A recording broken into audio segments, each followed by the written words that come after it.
Thank you so much for joining us for yet another episode of Lowcountry Money Talk. This is a show where we talk everything money, how it might relate to you, what's going on in current events, global events, and how this all affects us. So we've got good news because we have another episode planned, and it's going to be a great one. Phil Bloyd is here. Nice to see you. Good to be back. Glad you're back. He's with Revolutionary Financial Group, so an expert definitely in this industry and some of our discussions today. So today we're going to talk about Social Security, retirement income sources in general, and some other things that are affecting our viewers, some questions folks are having out there for sure. Let's start, just with income sources in general. Speaking of those who are in retirement now, help us with Social Security and what we really need to know. Many times, Jessa, I'll do a T-graph, and on the left side of the graph is income, because we got to pay the bills first. So if anything happens to our income, of course, it could be a disaster for retirees. So this is very important. We need to get this right. There used to be a picture that I remember about 30 years or so when I started in the industry, and it was a stool, and it was a three-legged stool. And this was the three different legs of retirement. Now a lot of times people are using buckets, but then, so you had like investment income, you had a pension on one of the legs, and then you had a rickety leg, and that was Social Security.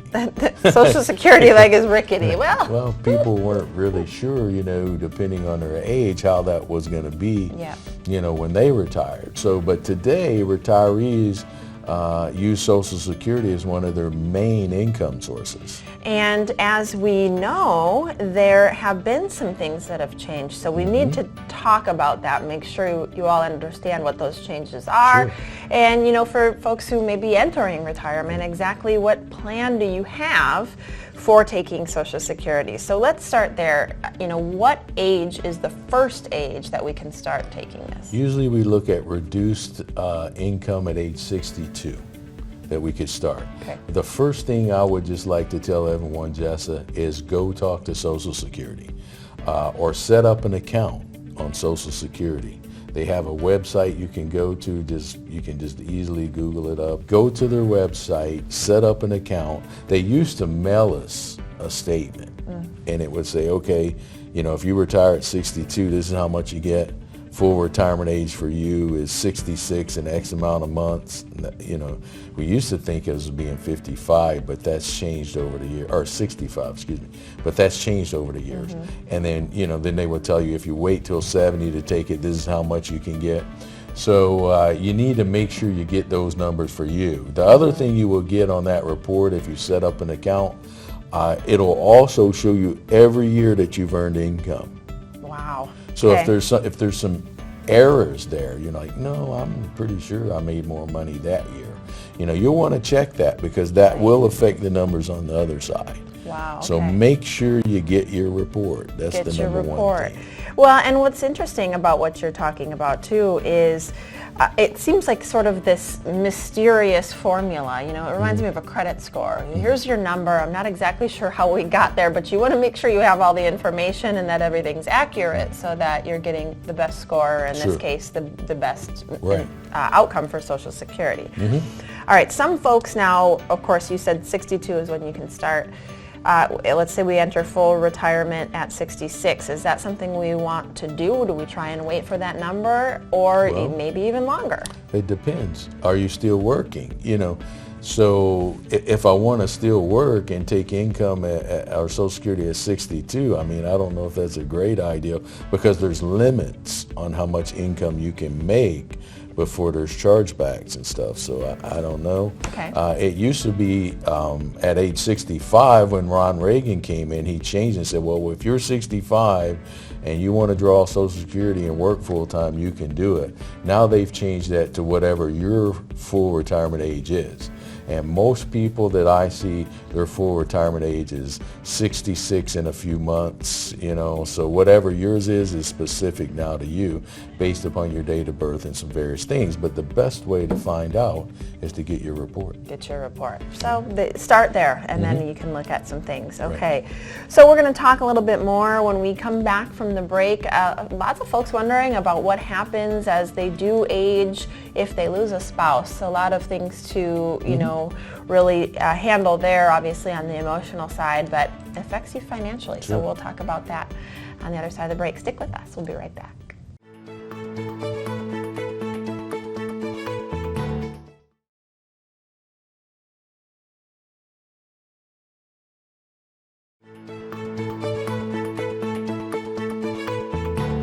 Thanks for sticking with us, and we're glad you did, because we are going to continue our discussion here on Lowcountry Money Talk about retirement. We're talking income sources. Phil Bloyd is here to help us out with what we need to know. He's with Revolutionary Financial Group, and it's nice to have you back, and we're going to talk more about income. Okay. Let's do it.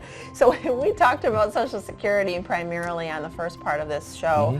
Well, let's follow up a little bit on that. I do want to touch on the topic that I teased as we went to break about when a spouse passes. So we'll get to that here in just a second. But wrap up our Social Security discussion for us. So get your report, ssa.gov, ssa.gov. Set up an account. Find out how much income they have you down for each year. See if that's right. Look at your numbers, you know, how much you would get at 62, what's your full retirement age, 66, 67, some months, whatever it may be, and 70, and they'll tell you exactly how much that would be. So do that first so there's not an unknown. And then we were also talking about, you know, if we're receiving this Social Security, Jessa, and both parties, husband and wife, and one passes, then we're going to lose some income there. Right. Yeah. So, and that's a little bit of a mystery to me. So I would like for your help on that. What exactly happens? How do we handle this financially when we're talking about retirement income at the passing of a spouse? Most likely, somebody's going to go before the other. Right. And I always say, you know, let's not guess at it. Let me send you down, make an appointment, go to the Social Security Administration, and figure what the numbers are. But usually, let's say both spouses were receiving, one was a little more than the other. Normally you'll get the higher of the two, but you're still going to lose that other income. But we want to go direct to the source. Don't take anybody's word for it, because there's other things that may come into play. So I would like you to go down there, take the time, meet with the people, and get the right number. Yeah, and there is a lot to know. Even in the case of a divorce, potentially, there might be some income that could shift there if your previous spouse goes first. Okay. Talking about pensions now, I want to shift gears a little bit to that. If somebody has a spouse that passes and there's a pension in place, what does that look like? Well, Jessa, let's look at that two ways. We'll say, maybe I haven't made the choice yet. Let's start there.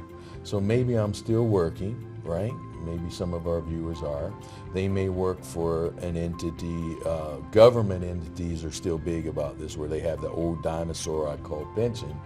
A lot of the companies these days are getting away from, like the defined benefit plan. So what they're going to do is, when you get close to retirement, they say, here's your options. You might have a lump sum option. You might have an option that says, hey, if I die, my spouse gets half. There's pop-up options, all kinds of things. The most common I see is, if I pass, my spouse gets half of my pension. What happened? We still lost half of our income. So how are we going to make that up? So we lost some of our Social Security. We lost half of our pension.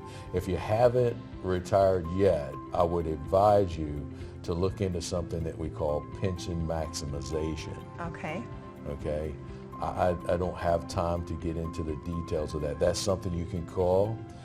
Talk to Rachel, come in, I'll go over that with you. But if you haven't made the decision yet, you really need to look into pension maximization.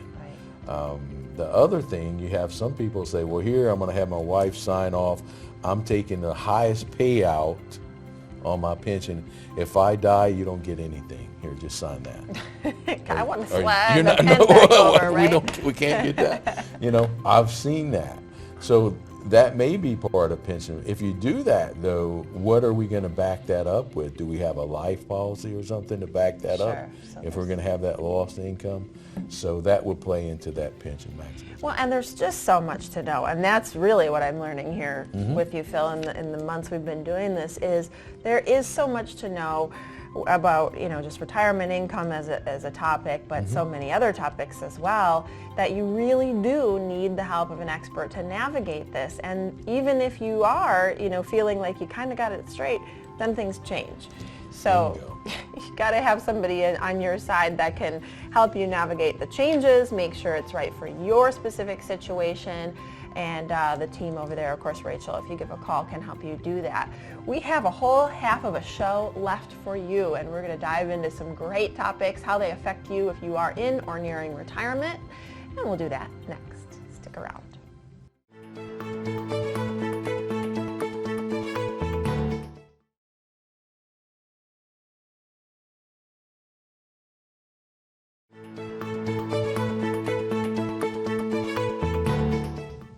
Hello, and we're welcoming you back into Lowcountry Money Talk. Thanks for sticking around. This has been a really good show so far, Phil. Thanks so much. All right, welcome. Welcome back.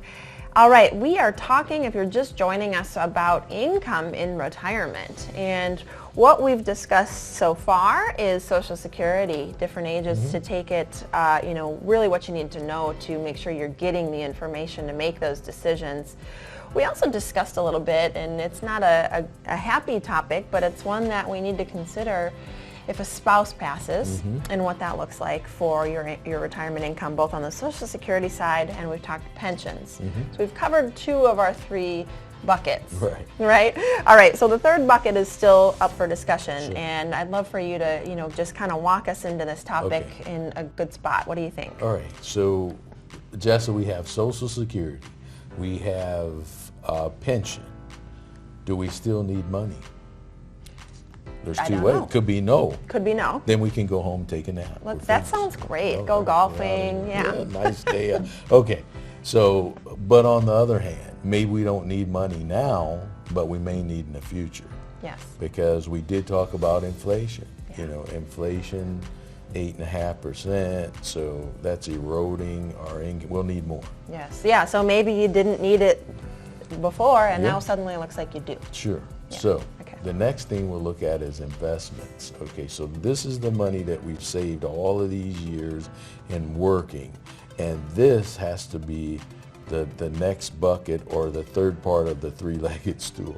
So now we take, how do we arrange the investment so that if we're in a challenging market, I like that. Challenging. which we're in now, Which we're in. that we can still make sure that we're maximizing all the funds that we spent decades saving. Right. Boy, Yes. that's a mouthful, isn't it? It is. It's a thought to think about, actually. It's a brainful. Right. Yeah. So the first thing, in one of our previous episodes, we talked about act your age. Yes. So let's act our age for a minute. So how old do you want me to be? Let's just say, you know, let's pick a good retirement age, like 70. Oh, 70, okay. Boy, you made him work till 70. I'm going to talk to you. Okay. Well, maybe we should talk about that. 65. We'll say they've been in retirement Okay. for a while, so 70. So I'm 70 years old. I've lived through one of the greatest bull markets in history, about 13 years, and my assets have gotten a little top heavy. So I need to make sure that I don't have too much exposure. So what I would probably want to do is only have about 30% of those in some type of growth equity type. Okay. And I want to make sure that I position the other 70% for income purposes. Okay. So if we go to the other side of the T-square or the T-block there, and we had our Social Security, and let's say it's $3,000 a month, and then we had our pension, and let's say it's $2,000 a month, and let's say I need $7,000 a month. Okay. So that $7,000 needs to come off the investment side of things. So many times I talk about a bull bear market, A bull market, we're really running up, and since we were young, we were told, hey, take your gains, you know. So if we're in a bull market, I may pull some of that other needed income from the growth side of the things, the 30%, because as I get older, let's say I'm 75, I don't want 30% still at risk, I want 25. Right. So if the market is in a growing position, that becomes too much of a risk. So in a bull market, I might take that off the growth side, and there's my $2,000 a month. But and it's hard to know. So let's talk a little bit more about that and age and risk and how to position this, you know, briefly before we go to break. You said act your age in a previous episode. That one stuck with me because I think often people don't. Yeah. They're like, oh, I'm like, you have the investment portfolio of a 24-year-old. Yeah. So let's flip it around a bit, and maybe we wait till the next segment so we're not too rushed. But what happens when we're in a bear market? Where would I take the money from then? Yes. So I think maybe we'll talk about that next time. That's a good one to end on. We'll be back with that, so we hope you'll stick with us. Oh, we left him with a good teaser. We'll be right back. Like it.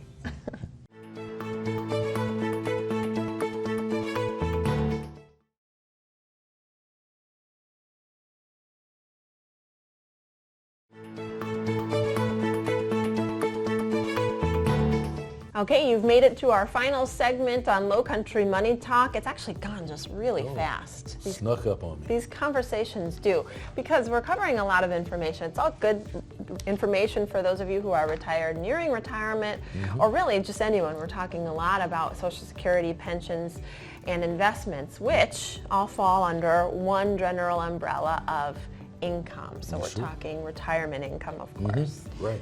And a lot to know, but we want to get to it all. Before we went to break, we were talking about, you know, really about risk, how old you are and how risky your portfolio should be.